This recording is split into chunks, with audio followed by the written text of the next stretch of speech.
Hello everyone, in this video I'm going to show you how to delete cryptos added for price alert on Trust Wallet. So if you want to delete set of cryptos you've added for price alert on your Trust Wallet, here's how you can get it done.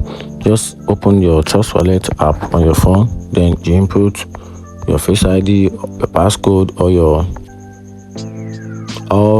your fingerprint. Then by the time you do that, then you should have the home page of the Trust Wallet app on your phone. Then you tap on the gear button, which is the settings icon at the left top corner. You tap on it. Okay, made a mistake.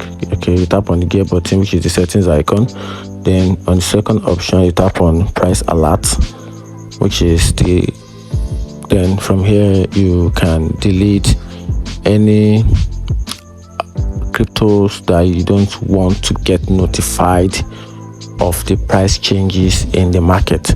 So if I want to do that, I'm just going to delete this particular crypto for NAS.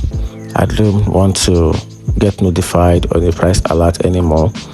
Then just slide to the left, you slide to the right, then you tap on delete, you slap to the right also, then you tap on delete, and that is how to delete cryptos added for price alerts on Trust Wallet. If you find the video helpful, like and follow for more. Thank you.